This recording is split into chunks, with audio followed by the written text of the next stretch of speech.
Bienvenidas y bienvenidos, esto es Amor Original. Hoy estamos en la sexta y última entrega de la serie Despojados y Oprimidos.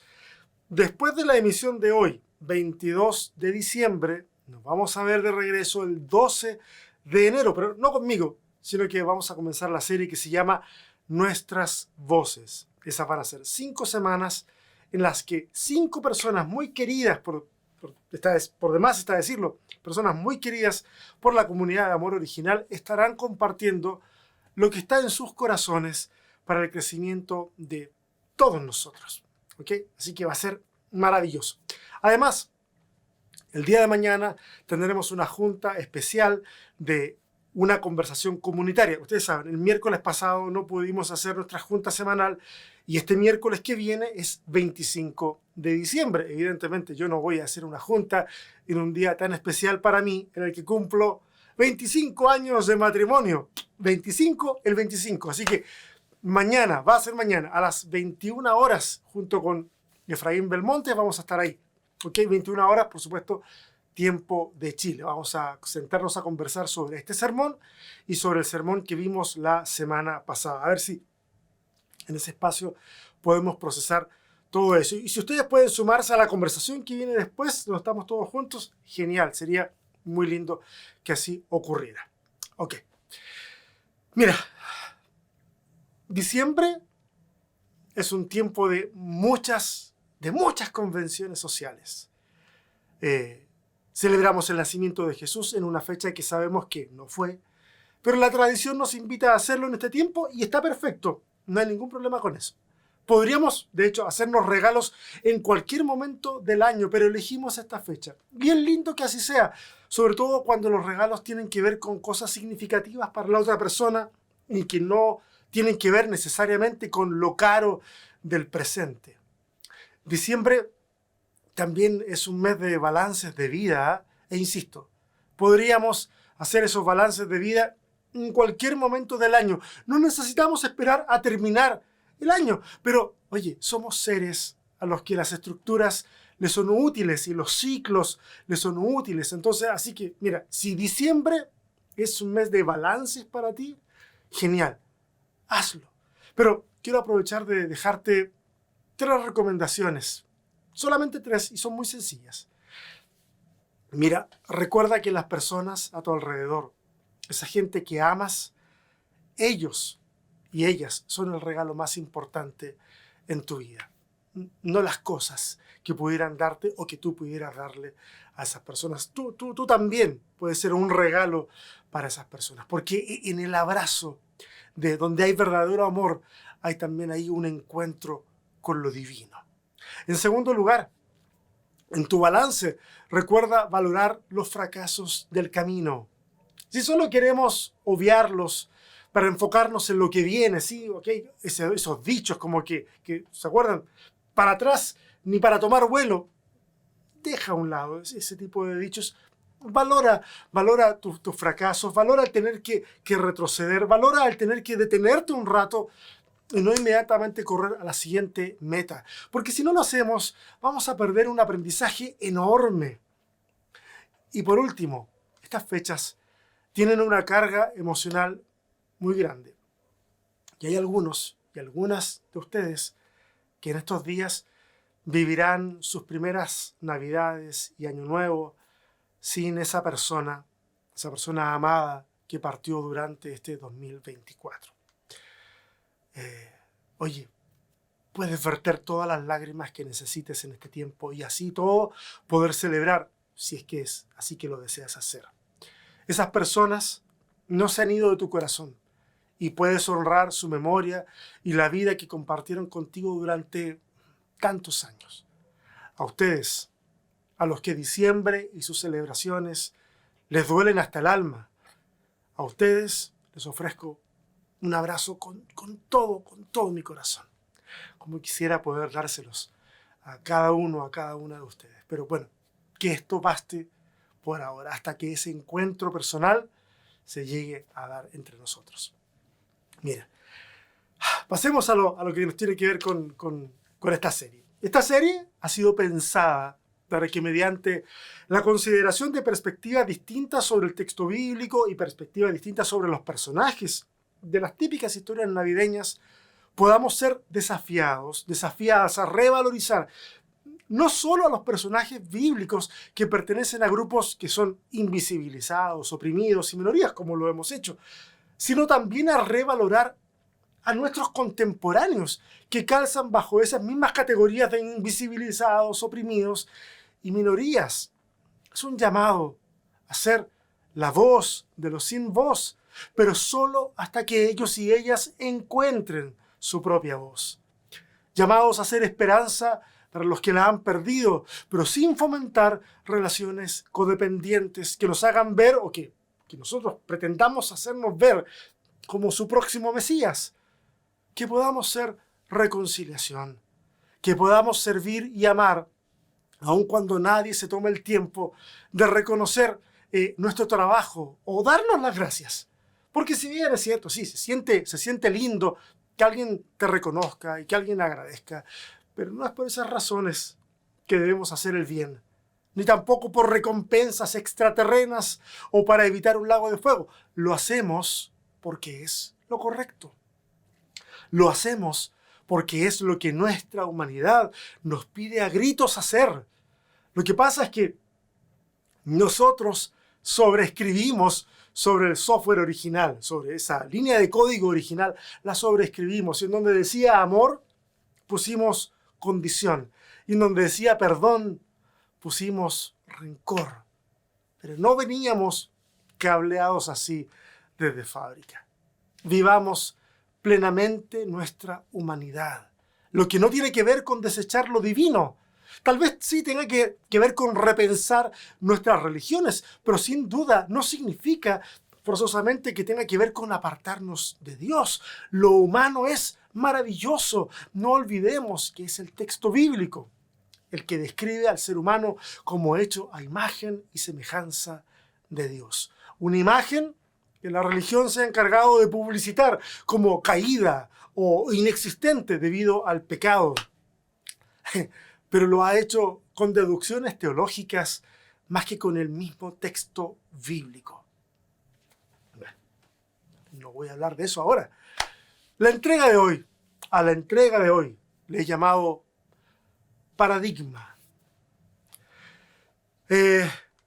Mira, con el advenimiento de las tecnologías de la información, el acceso al conocimiento se ha democratizado. Y no me refiero al advenimiento del Internet, por ejemplo, que a lo mejor es lo primero que salta a nuestra cabeza. Por lo menos no me refiero a eso de manera exclusiva. Mira, vamos mucho más para atrás. Desde que se inventa la imprenta, el conocimiento pasó de ser patrimonio exclusivo del poder religioso y político a transformarse poco a poco en algo accesible para todos. Al principio era carísimo adquirir un libro, además del hecho de que la alfabetización no era tan masiva. Pero las cosas fueron cambiando y hoy los niveles de analfabetismo van en constante descenso, al menos acá en Occidente. Sumado a esto, y ya hablando del presente, de nuestra era presente, el Internet ha puesto en manos de muchas más personas información que hasta hace muy pocas décadas era reservada al mundo de la academia. Mira, para mí, esto es algo muy personal, a mí me es imposible olvidar a un profesor de teología que hace unos 25 años atrás me negó el título de un libro. No sé si era... Bueno, me negó el título del libro y del autor del libro. Me lo negó basado en que ese tipo de material no era para todos, solo para el mundo de la alta academia, entre comillas. Al final no era ni tan importante el libro, pero se me negó. Y debo decir que conversando con personas de mi generación, historias como esas abundan, no solamente en el campo de la teología, sino en otras áreas del saber o en otras áreas de las artes. A mí me pasó también con la música cuando fui a pedir a alguien que me enseñara una escala que yo más o menos había escuchado hablar, pero la estaba viendo ejecutar y simplemente me dijo, ahí le vas haciendo y eso. No me dijo absolutamente nada. Un grado de egoísmo con el conocimiento enorme. Pero ahora ya no es posible. Todo está allá afuera. Pero, ¿qué repercusiones podría tener en el mundo de la fe que la información esté allá afuera cada vez de manera más accesible? Bueno, son varias, son muchas. Entre esas consecuencias está que en la medida que la información correcta, corroborable, se difunde, hasta la contraparte, la desinformación. La desinformación también lo hace. Se difunde con mucha más velocidad que la información correcta. De hecho, en el mundo de la religión existe una avalancha de muy malos apologistas bíblicos que pululan en redes sociales, hablando de datos que supuestamente comprueban o prueban la veracidad de la Biblia o que prueban la existencia de Dios y otras cuestiones similares, con una lógica muy deficiente y datos claramente manipulados. Pero hay quienes han logrado filtrar la desinformación y se han topado con datos duros, verificables, que les han hecho poner en duda sus sistemas de creencias e incluso les han llevado a reconsiderar su fe en Dios. Y al respecto quiero decirte que si te sientes identificado o identificada con este último escenario, quiero decirte que creo entender por lo que estás pasando. Y si eventualmente quieres conversar al respecto, acá estoy. Para escuchar y contener. No para hacerte cambiar de idea, simplemente para caminar un rato junto a ti, si me lo permites. La información y el conocimiento nos han llevado a releer los textos bíblicos con un lente más crítico, más audaz, más terrestre. Recuerdo, hoy es el sermón de los recuerdos. Yo recuerdo que cuando yo era adolescente, no sé, 16 años, para no errarle, 16 años, y cuando yo hablaba de la Biblia con alguien que esa persona no creyera en Dios, más bien alguien que era de otra religión o que no iba a mi iglesia, yo recuerdo que mi argumento más fuerte era decir algo así como, oye, ¿sabías que la Biblia es un libro que se escribió en un lapso aproximadamente de 2000 años por cerca de 40 autores diferentes de distintas clases sociales, desde reyes hasta pescadores? ¿Sabías que no se contradicen ni una sola vez y que en Jesús se cumplen cerca de 300 profecías, lo que significa que la posibilidad de que eso se cumpliese en una sola persona es igual a 1 en chorrocientos mil millones? ¿Sabías?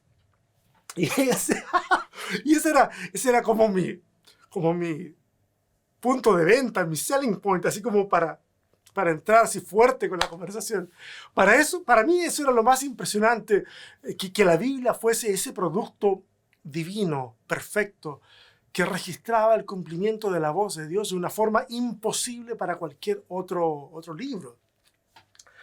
Ya con el tiempo, ¿cierto? Estudiando un poquito, y solo un poquito, uno se va enterando de que con generosidad podríamos afirmar que el texto bíblico se compuso en un periodo de, no sé, 1200, un poquito más de 1200 años, que en realidad es probable que en sus páginas hayan intervenido fácilmente más de 100 personas, que tenemos una inmensidad de discrepancias textuales y contradicciones y que las profecías realizadas en Jesús responden a una forma diferente de entender un cumplimiento profético.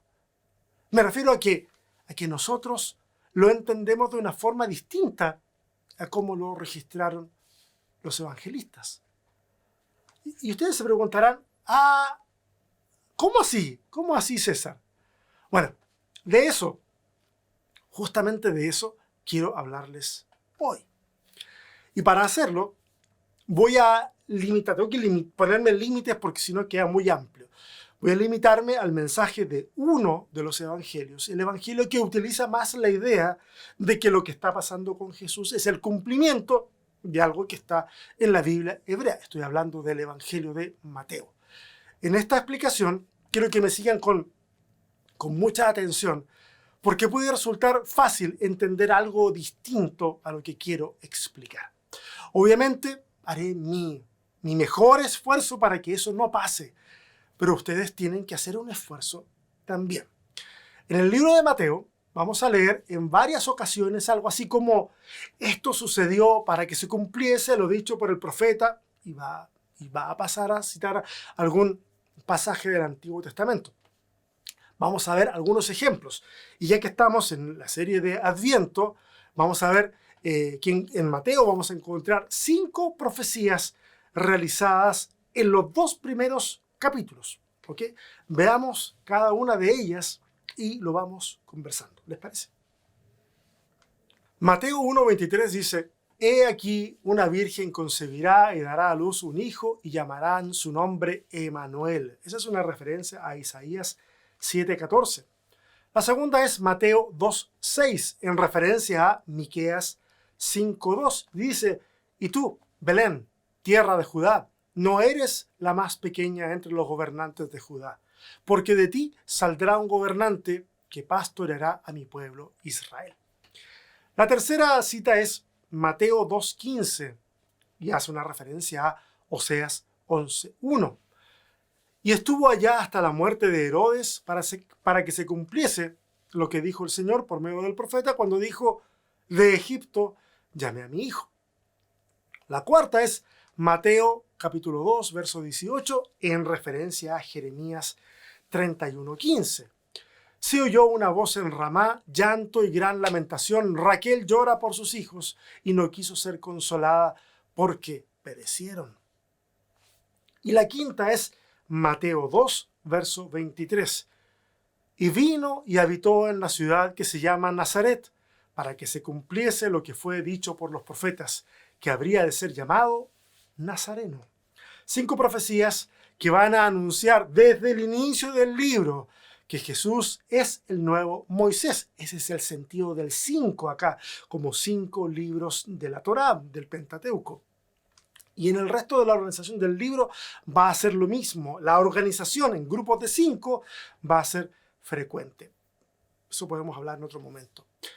Las referencias a Jesús como el nuevo Moisés son frecuentes en Mateo. Y como les dije, ese otro momento para hablar de eso puede ser mañana. Así que mañana, 21 horas, una conversación comunitaria, 21 horas, hora de Chile. Así que mañana, no el miércoles no se puede.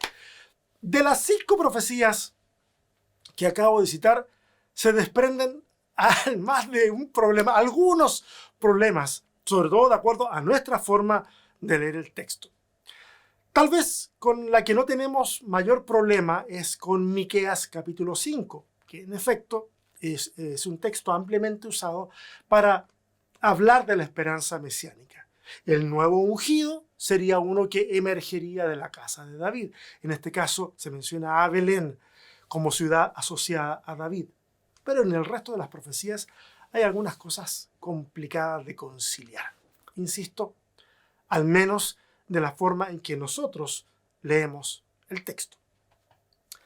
La más complicada de abordar, bueno, este es mi criterio, a lo mejor para ustedes no es la más complicada, pero en mi criterio, la más complicada es la que habla de Nazaret y de que por eso será llamado o iba a ser llamado Nazareno. ¿Por qué digo que es la más complicada? Bueno, porque no tenemos ni una sola referencia en la Biblia hebrea que diga eso. No, esa profecía es inubicable en el texto de la Biblia hebrea. Algunos creen que se trata de un juego de palabras derivado de la voz hebrea netzer, que significa retoño o vástago. Pero la verdad es que no es conclusivo, no se puede afirmar, sobre todo porque el escritor del Evangelio parece mucho más conectado con la versión griega de la Biblia hebrea o del Antiguo Testamento.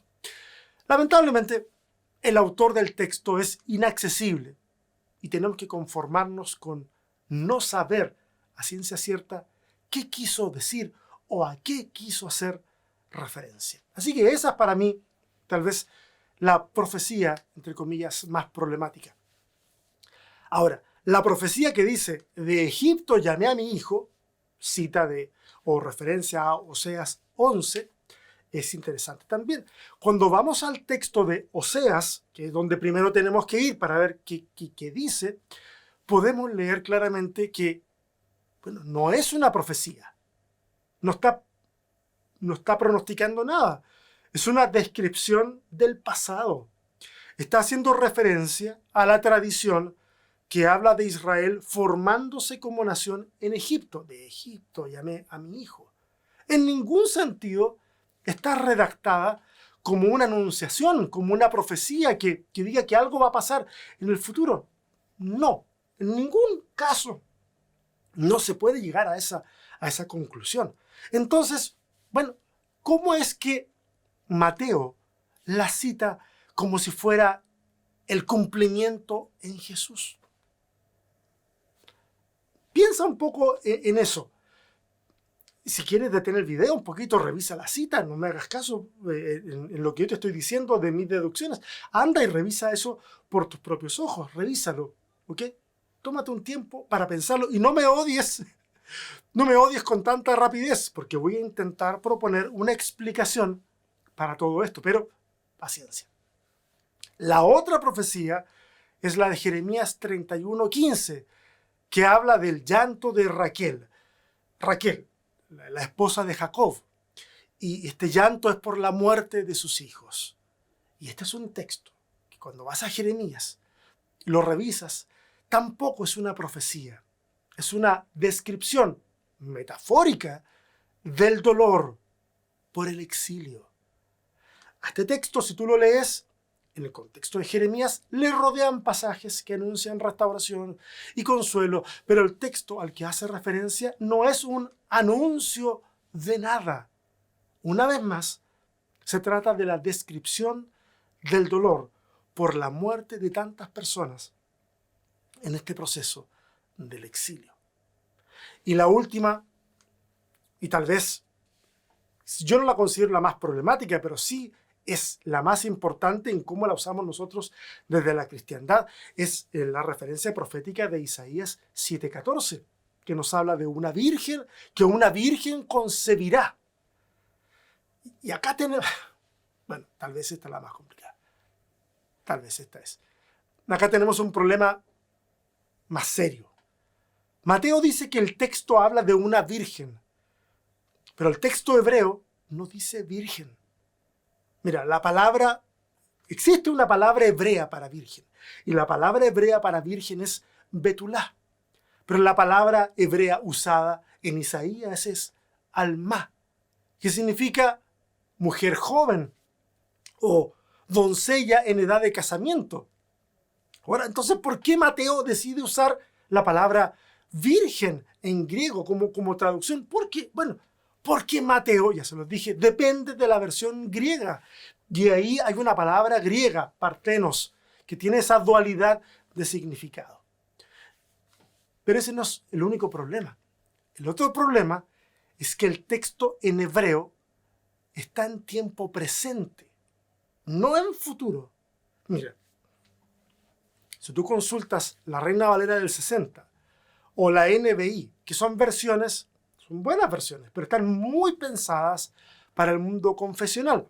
Si tú las consultas, vas a ver que en Isaías la traducción está no en presente, sino en futuro.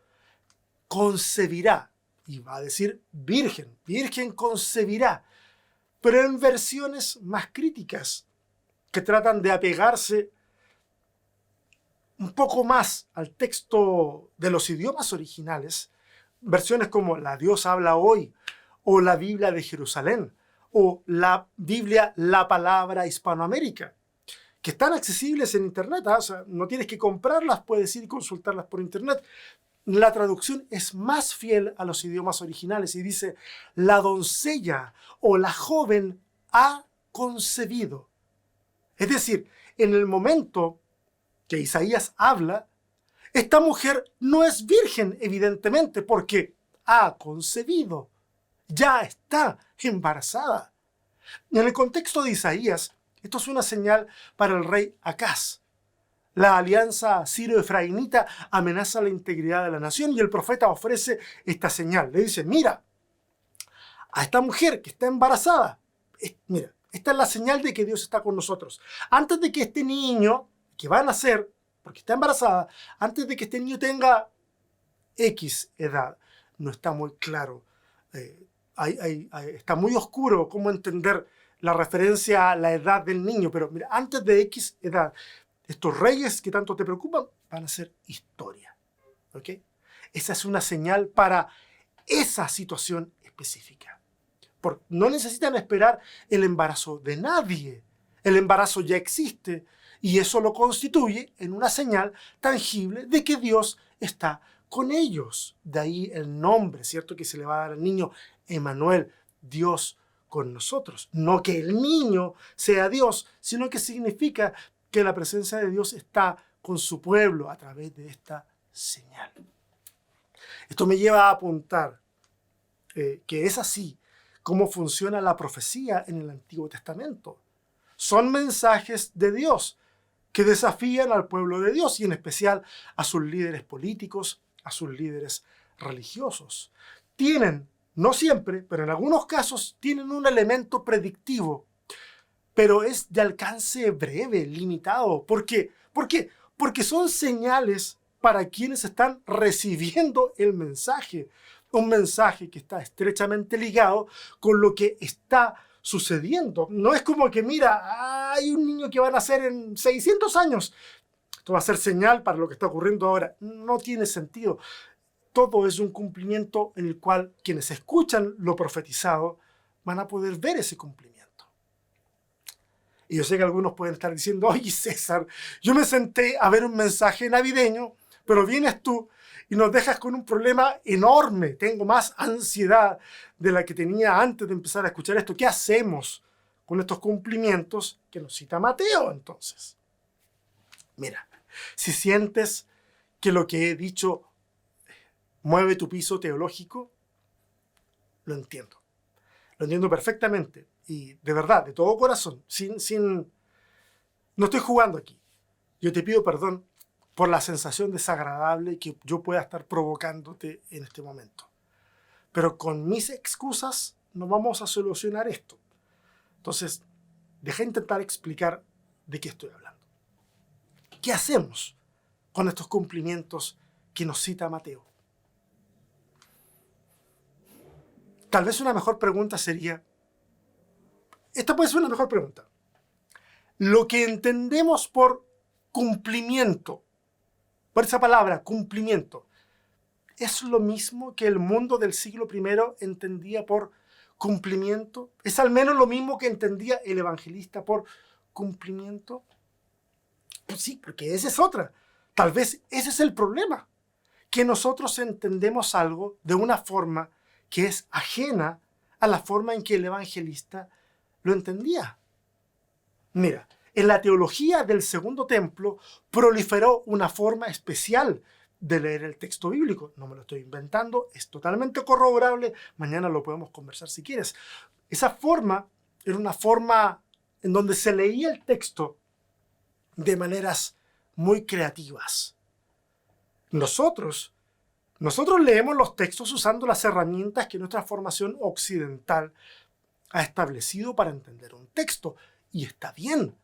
Pero los judíos eran mucho más flexibles a la hora de interpretar sus textos. Creían que había un sentido literal, pero luego estaban estas otras lecturas creativas, alegóricas, midráshicas, que veían el texto desde otra perspectiva. Esta flexibilidad creativa, ojo, no es un fenómeno del cristianismo, porque así leían la Biblia hebrea todos los judíos del siglo I, y al menos desde unos 2 siglos antes. Y, oh sorpresa, el cristianismo es una religión que emerge desde el judaísmo, así que es lógico que haga exactamente lo mismo. Sin ir más lejos, Pablo lee y cita la Biblia hebrea de forma creativa un montón de veces, muchas veces. Nosotros le llamaríamos que Pablo está citando la Biblia hebrea fuera de contexto, pero para ellos era algo totalmente natural, legítimo, y es la forma en que los evangelistas tratan el texto bíblico. Lo leen de manera creativa y entienden que el cumplimiento no se trata de que se anuncia X y se cumple X. Esto es más complejo. Mira, considera lo siguiente. Si leemos el texto de los evangelios, vamos a darnos cuenta de que nadie, absolutamente nadie, creyó en Jesús porque estuvieran viendo con sus propios ojos que ciertos pasajes de las Escrituras se estuvieran cumpliendo en él. Nadie. Es más, incluso Jesús en el Evangelio de Juan le dice a los judíos que el texto bíblico daba testimonio de él y que ellos no querían verlo, es decir, no se estaban dando cuenta. La gente que creyó en Jesús, creyó en él porque su mensaje les devolvía la alegría, porque les sanaba el alma, porque sus palabras transmitían la vida de Dios, porque abría la mesa para que todas y todos se sentaran sin discriminación, porque era capaz de tomar el desprecio de otros y ponerlo sobre sus hombros, porque su vida les hacía renacer la esperanza que pensaban que ya estaba muerta, porque les hacía mirar a los ojos del imperio no como víctimas. Mira, ¿cómo decirlo? Un paradigma es un punto de referencia desde el cual se puede interpretar todo un campo de la vida. Bueno, para la iglesia del primer siglo, Jesús se transformó en el nuevo paradigma para entender a Dios. Es entonces porque creyeron en Jesús que luego fueron a sus textos sagrados y no pudieron evitar ver a Jesús en sus páginas. Ya les era imposible no ver al Maestro en la voz de los profetas. Es por eso que en esta forma creativa de leer sus textos sagrados, el cristianismo que emerge del judaísmo vio en sus textos que estaba anunciado Jesús, que Jesús era la plenitud del sentido del texto. Por eso Mateo cita que en Jesús se cumplen las escrituras, que no son profecías en el sentido predictivo, pero al leer sus textos desde este nuevo paradigma era inevitable ver a Jesús. Por ejemplo, en el éxodo de Israel desde Egipto, o verlo en el llanto de Raquel por los exiliados y sus muertos, que ahora se complementaba o se llegaba a la plenitud de su cumplimiento en el lamento por los niños de la matanza de Herodes. Los textos no se cumplen desde nuestras perspectivas occidentales. El texto se hace completo, pleno, porque esa es la idea del cumplimiento. El texto se hace completo al leerlo desde el nuevo paradigma que es Jesús de Nazaret. Esa es la forma en que los primeros cristianos vieron a Jesús en los textos de su tradición judía. Es que mira, cuando el paradigma cambia, cuando el punto de referencia cambia, todo cambia, incluso la lectura del texto. Es por eso que hasta el día de hoy, cuando nuestro paradigma cambia, y cuando Jesús y su mensaje ocupan el centro, entonces todo cambia. Jesús y su mensaje son el desafío que incomodó a las autoridades religiosas de su tiempo. Un mensaje que nos invita a adquirir, no a adquirir más religión, sino más humanidad. Un llamado a la restauración una restauración de lo que significa ser completa y plenamente humanos. Un llamado que nos dice que cuando miramos a los ojos de nuestro prójimo, estamos en presencia de la imagen de Dios. Y este es el cambio de paradigma que nos compele hoy. En Jesús logramos entender que en lo humano está lo divino. Dios se ha hecho hombre y ha habitado entre nosotros. ¿Y cómo nos cuesta ver a Dios en la humanidad? ¿Cómo nos cuesta experimentar la presencia de Dios en la simpleza de la vida? ¿Cómo ignoramos constantemente la voz de Dios, sobre todo cuando sale de los labios de los humildes? Quien no sabe escuchar la voz de Dios en la voz de su prójimo, no puede decir que Dios le haya hablado en algún momento. Quien se impresiona con la parafernalia tecnológica organizacional, teológica de nuestros sistemas religiosos y no logra conmoverse en una noche estrellada, en un atardecer, esa persona necesita recalibrar su espiritualidad con urgencia. Y quien cante en esta Navidad, noche de paz, noche de amor, sin discernir que si Jesús naciera hoy en Belén, probablemente no sobreviviría al Herodes de turno, entonces ese alguien necesita desesperadamente más humanidad y menos religión. Jesús vino a cambiar el centro de nuestra espiritualidad. No hay verdadero evangelio sin reconciliación con el prójimo. No hay verdadero evangelio si seguimos ignorando a los marginados de nuestra sociedad. No hay verdadero evangelio si este evangelio está matrimoniado con las teologías del dominio. No hay verdadero evangelio si la religiosidad se impone sobre la humanidad. No lo hay. Jesús es el centro y su mensaje nos obliga no solo a releer el texto bíblico, sino que nos impulsa a releer nuestras propias vidas y cómo estamos viviendo este seguimiento de Jesús. Oremos. Te damos muchas gracias, Dios, por este tiempo que nos permitiste estar juntos en una fecha tan significativa para nosotros como cristianos. Señor, a veces perdemos tanto tiempo defendiendo,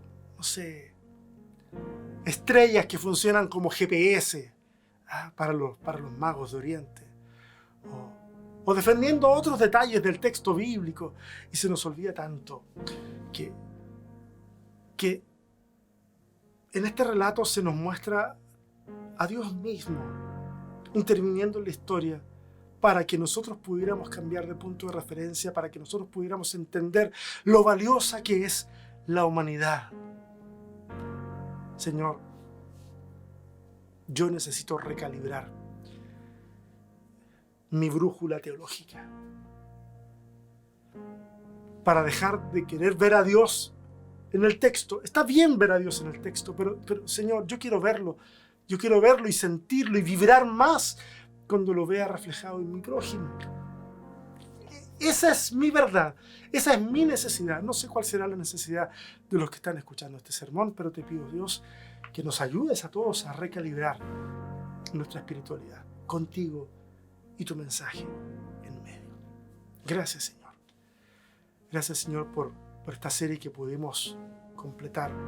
Y gracias, Dios, por cada una de las personas que en estos días van a poder disfrutar de un tiempo de amor, de alegría, de celebración junto a los seres que aman. Te pido, Dios, también tu consuelo para aquellos que enfrentarán el sufrimiento también durante estos días. El sufrimiento no se suspende por estos días. Hay gente que va a sufrir. Y si podemos nosotros ser una ayuda para ellos, ayúdanos a poder serlo. Te lo pedimos de acuerdo al carácter de Cristo Jesús. Amén. Y a ustedes muchas gracias por haber aguantado esta serie. Yo no sé cómo se van a tomar o se tomaron este mensaje, pero mañana hay tiempo para conversar y creo que va a ser muy interesante que sean parte de eso. Por favor, donde estén, en Facebook o en YouTube, si están viendo esto, denle un like a este mensaje, reenvíenselo a alguien, suscríbanse a nuestro canal de YouTube. Todo eso nos ayuda muchísimo a poder extender lo que estamos haciendo aquí en este espacio llamado Amor Original. Feliz Navidad, feliz Año Nuevo y con algunos nos veremos mañana en la conversación comunitaria. Nos vemos. Bye.